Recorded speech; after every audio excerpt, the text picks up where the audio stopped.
tingin na palihim sa koridor akante. Ikaw si Anan noon, mahinhin at napakaganda. Ako na may si Siyam, tahimik lang sa umpisa. Habang tumatagal ang araw, mas lumalapit ang puso. Hindi man agad nasabi, pag-ibig ay unti-unting nabuo. Sa loob ng silid-aralan, doon mo ako sinagot. Mga kaklaseng napasigaw, habang puso ko'y kumakabog. Parang palikulang kay tamis na di ko malilimutan. Ikaw at ako'y nagsimula sa simpleng tinginan. Unang date nating dalawa, nanonood ng Titanic. Magkahawak ang ating kamay, habang tahimik ang paligid.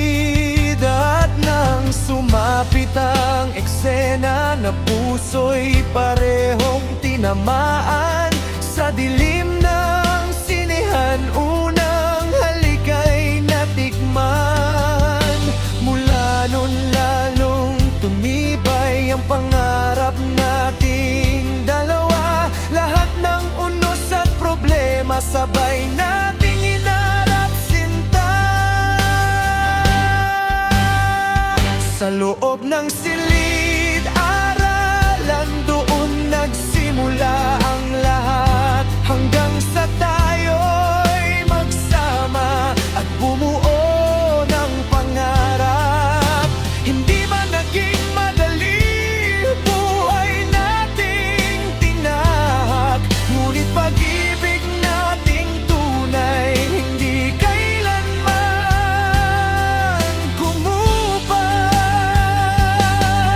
Dumating ang bagong yugto, may biyayang nasa sinapupunan mo. Kaya tayo'y nagsama at bumuo ng sariling mundo. At ngayon apat na ang bunga ng pagmamahalang wagas. Siya may ang panganay na nagbibigay ng lakas. Siyempre kasunod, masayahin at matapang.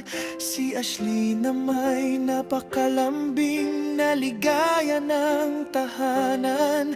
At bunso nating mahal, si Tirdit ang law sa araw-araw. Saksi sila habang buhay sa pag-ibig nating dalisay.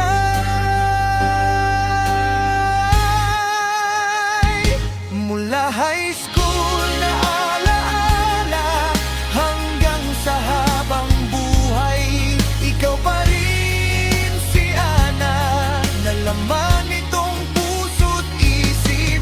At kung babalik man ang kahapon, ikaw pa rin ang pipiliin. Sa loob ng silid-aralan, ikaw ang alin na mahalin.